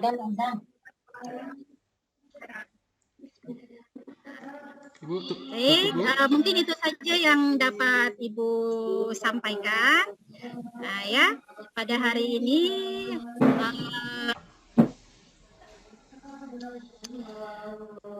kurang lebihnya Ibu mohon maaf. Kita tutup pembelajaran kita pada hari ini dengan mengucap Alhamdulillah. Alhamdulillah Rabbil Alamin. Baik, Ibu akhiri. Wallahul muwaffiq ila aqwamit thoriq. Wassalamualaikum warahmatullahi wabarakatuh. Waalaikumsalam warahmatullahi wabarakatuh. Stop screen, Bu. Stop screen. Yang mana? Atas. Sebelah mana? Stop share. Yang paling atas itu hijau itu ada.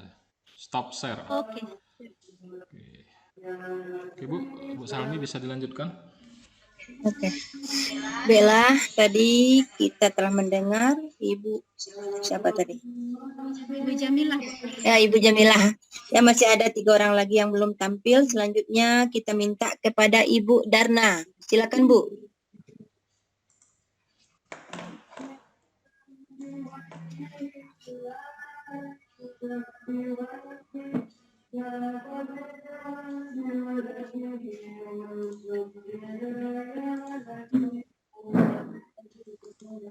Ibu Darna ada aktif ya videonya tuh?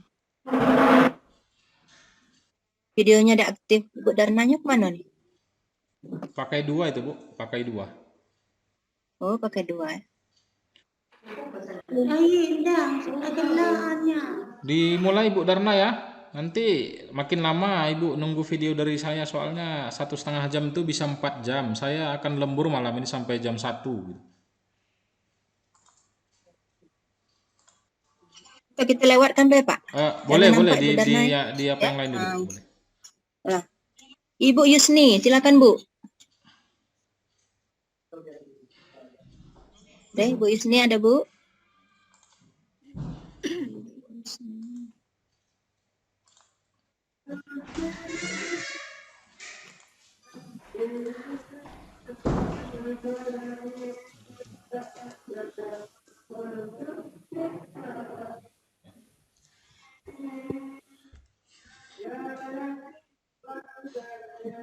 Ada di sini, Bu Yusni ada masuk, Pak? Nampaknya ada nampak di layar. Langsung Ada. Bu, sudah saya jadikan host itu Bu Yusni. Oh ya. Nggak keluar suaranya Bu. Silakan Bu Yusni. Suaranya Bu Yusni. Suaranya dulu Bu Yusni, keluar mic-nya hidupkan. Nah, kalau Bu Yusninya ada, kita maju belah Ibu Nur Ainun, Bapak ya. Boleh Bu. Nah, silakan Bu Nur Ainun. Silakan Bu. Speakernya dihidupkan Bu. Wah, ini lagi repot itu ini. Wah, Ainun. Suaranya Bu, suaranya dihidupkan tuh Bu. Sudah, Bu. Ya, Apa ya, layarnya silakan, Bu. kecil, Bu? Tunggu, Bu ya.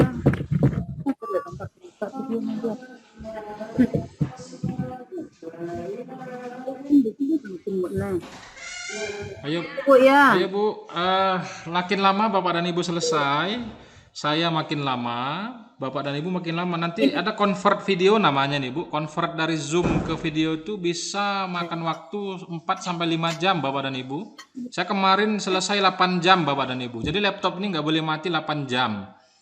Untung laptop makin cepat selesai, makin cepat saya convertnya, dan makin cepat saya mengirim ke grup, dan biar bisa Bapak Ibu edit, paling lama besok zuhur sudah bisa diunggah di LMS-nya, di e-learning-nya gitu.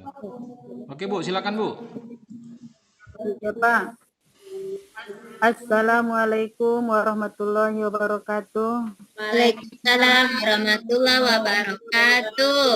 Rabbi shrah li sadri wa yassir li amri wahlul 'uqdatam min lisani yafqahu qawli.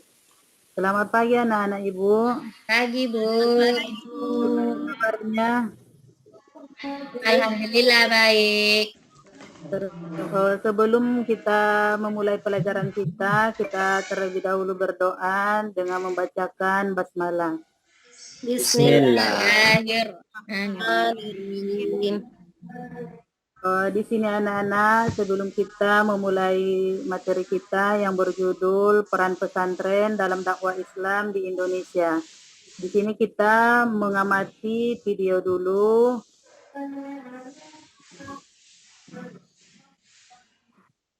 Nah, sekarang anak-anak coba amati videonya ya. Belum kelihatan Bu videonya. Muncul Bu. Kelihatan videonya? Enggak Bu.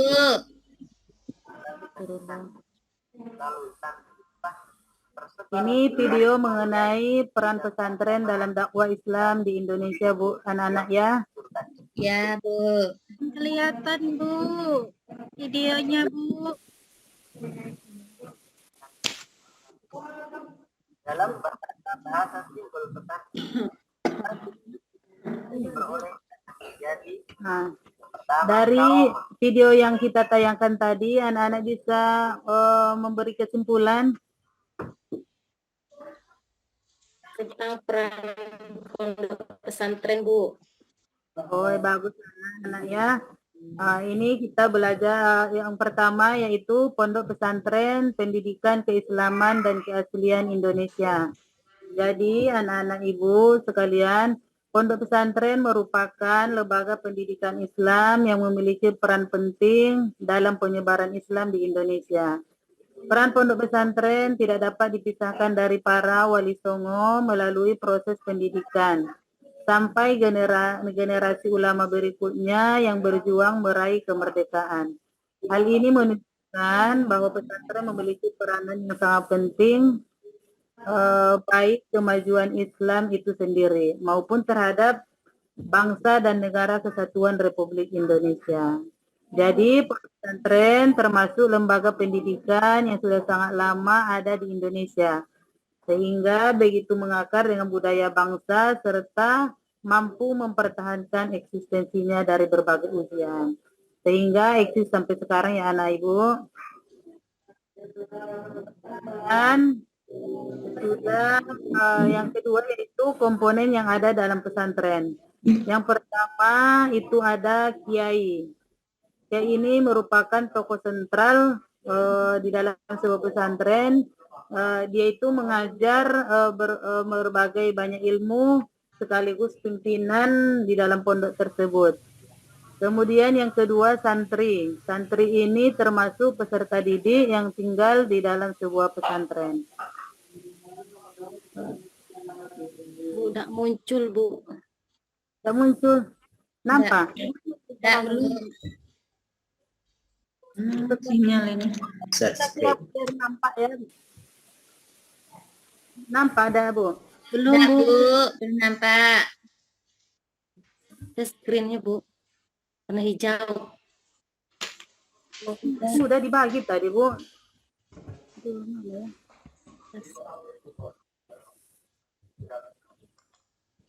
Apa tertekan ini Bu ya? Warna hijau. PPT Bu, PPT Bu. Oh iya. Oh iya, sudah nampak PPT-nya. Belum Bu. Ibu tuh macetnya. Buka PPT. Buka PPT. Nampak? Bu. Ya, Belum sudah, dong. sudah. Sudah Bu. Sudah. Lanjut Bu. Lanjut. Kemudian yang ketiga, masjid atau musola sebagai tempat ibadah dan pusat kegiatan di dalam pesantren. Kemudian yang keempat itu di dalam komponen pesantren itu ada namanya asrama. Asrama ini sebagai tempat tinggal santri.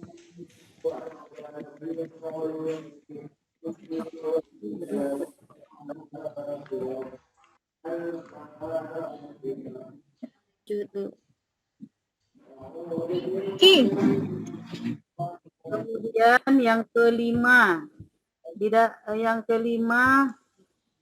ada namanya kitab kuning. Ini kitab-kitab tradisional yang menjadi ciri khas di dalam pondok.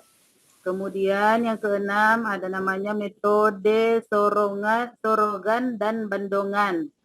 Ini di mana anak santri menyodorkan materi yang mereka hafal kepada para gurunya.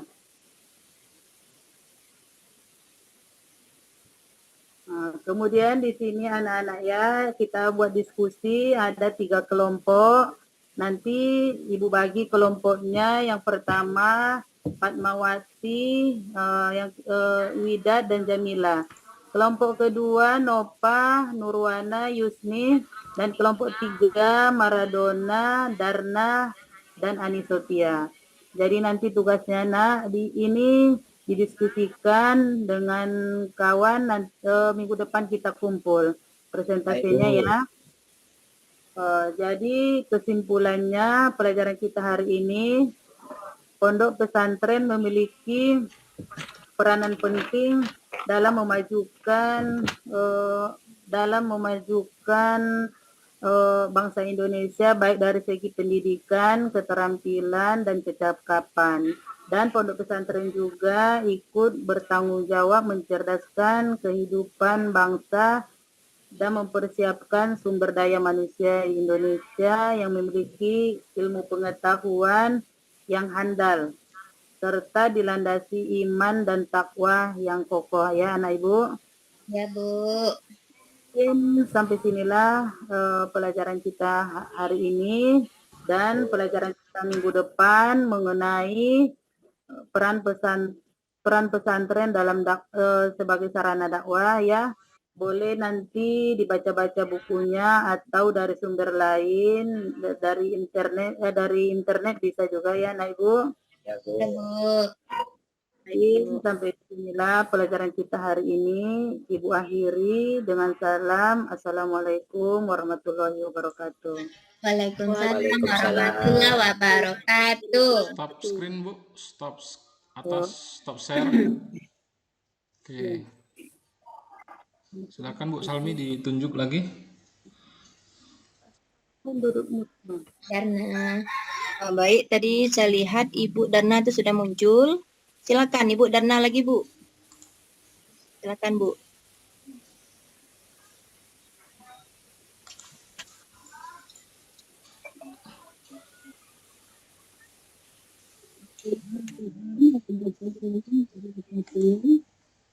Waalaikumsalam warahmatullahi wabarakatuh.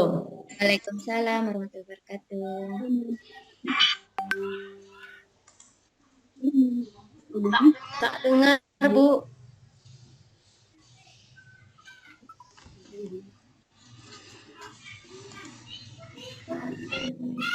Kalau terkendala share screen, sampaikan saja Bu, tanpa share screen boleh. Kalau lambat ngapai share screen, tampil aja apa adanya. Nanti bisa Ibu rekam sendiri, pakai share screen sendiri boleh, nanti baru digabungin dengan video yang ini. Oh bisa ya. Oke Bu, langsung mulai Ibu Darna, jangan lama-lama. Sudah maghrib di sini.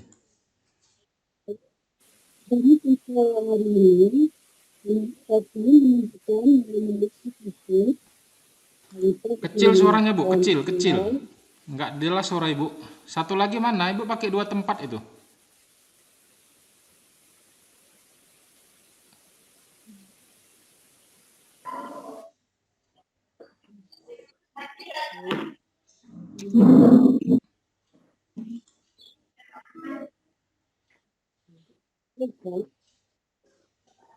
Hidupkan volume apanya Bu Darna?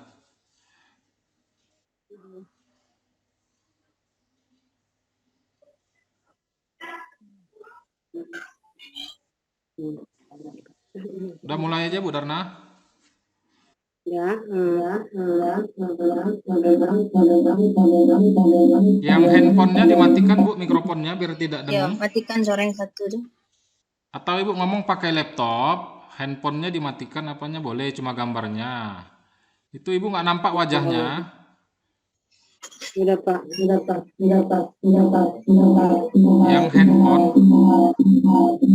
handphone apa Bu? Yang handphonenya itu dimatikan speakernya biar dia tidak storing. Di-mute ya. Itu storing. Mulai Bu. Ya. Satu, menunjukkan nilai-nilai positif Khalifah Utsman bin Affan. Beliau sangat jujur, rendah hati, dermawan, dan rela mengorbankan hartanya hanya untuk berjihad ke jalan Allah. Serta sosok Utsman bin Affan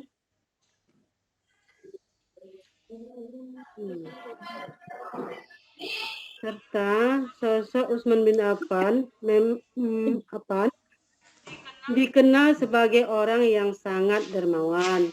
Hal itu diungkapkan dalam sebuah kisah di mana ia menyumbangkan sebagai hartanya sebesar 20.000 dirham untuk membantu membuat penggalian mata air demi kepentingan umat di Madinah. 2. Keteladanan Utsman bin Affan. Keteladanan Utsman bin Affan sangat taat kepada Allah Subhanahu wa taala dan menyayangi Rasulullah.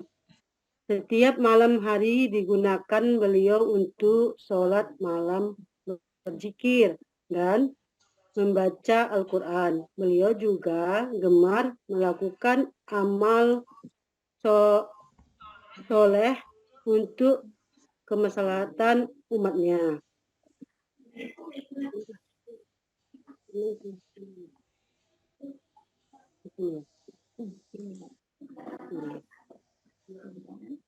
Tiga, sifat-sifat Khalifah Utsman bin Affan.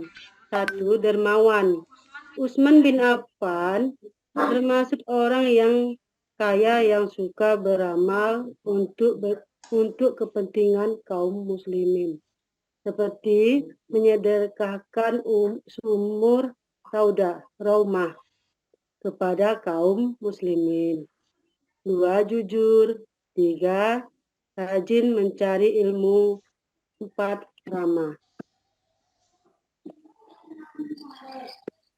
Baik, anak-anak, setelah Ibu jelaskan tadi, siapa yang bisa menjelaskan kembali sifat atau kepribadian dari Utsman bin Affan?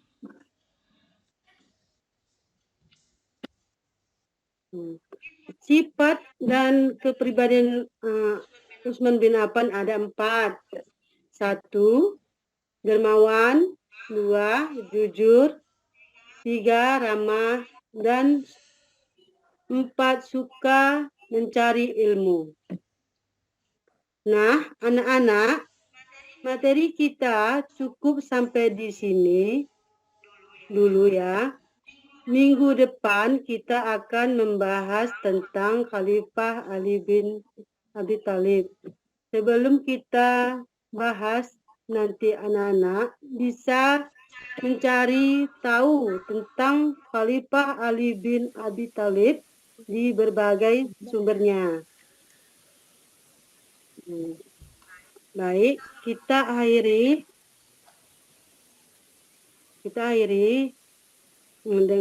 materi kita hari ini dengan mengucapkan hamdalah. Alhamdulillah.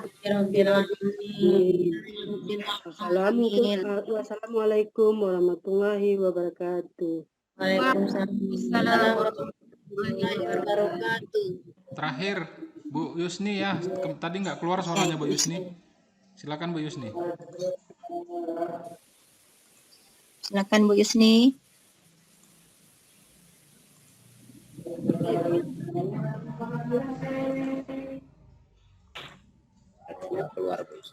Tidak kedengaran suaranya Bu.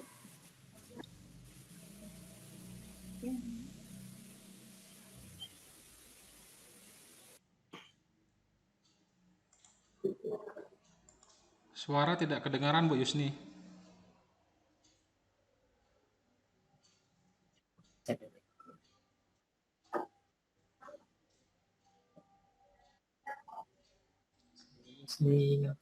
Suara kami kedengaran Bu Yusni, suara Ibu kok nggak kedengaran kemarin ya Bu?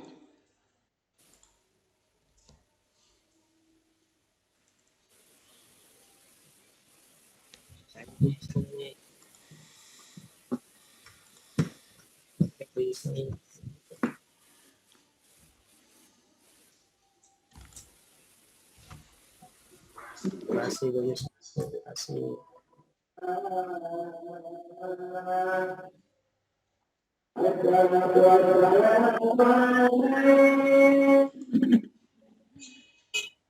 Maghrib. Terus nih. Ini azan. Udah kedengaran suaranya, Bu? Ada masalah, Bu. Atau gini aja Bu Yusni, gini ya Pak Widat dan teman-teman, gini aja. Ini karena sudah mau maghrib. Setelah maghrib nanti Bapak buat link Zoom sendiri. Nanti masuk lagi teman-temannya ini yang berapa yang bisa. Kalau bisa ada 6-7 orang. Nanti Bu Yusni tampil sendiri. Tapi nanti videonya rekam sendiri gitu. Ya Bu Yusni ya, soalnya nggak dengar dari tadi suaranya tidak keluar. Atau Ibu nanti ganti device, ganti laptop, atau dari handphone juga bisa. Jadi bisa ya Pak Widat ya, diatur ya. Boleh. Coba nanti kami kondisi. Boleh malam nanti, boleh besok. Ya, boleh malam nanti, boleh besok. Nah, yang penting ada teman-temannya tampil seperti ini. Dimintalah waktunya sedikit, sekitar tampil 7-10 menit. Ada awal, ada inti, ada akhir gitu ya. Oke Pak Widat ya, saya percayakan ya. Bu Yusni nanti masuk lagi ya, dibuat link Zoom-nya tersendiri, nggak apa-apa. Yang penting sama seperti ini tampilnya, nggak masalah. Nanti langsung Ibu unggah di link YouTube Bapak Bu Yusni, diunggah. Kemudian link tadi itu di-upload ke space Bu Yusni. Oke Bu, terakhir Bu untuk sudah semua ya, saya pikir boleh Bu sekali sekali semua Bu komentari, maksudnya keseluruhan apa yang kurang dari ke-10 mahasiswa kita, ke-9 lah ya. Boleh Bu dikomentari. Bismillah, Assalamualaikum warahmatullahi wabarakatuh. Waalaikumsalam warahmatullahi wabarakatuh. Nah, tadi kita sudah bersama-sama melihat teman-teman kita tampil dalam rangka praktek mengajar istilahnya.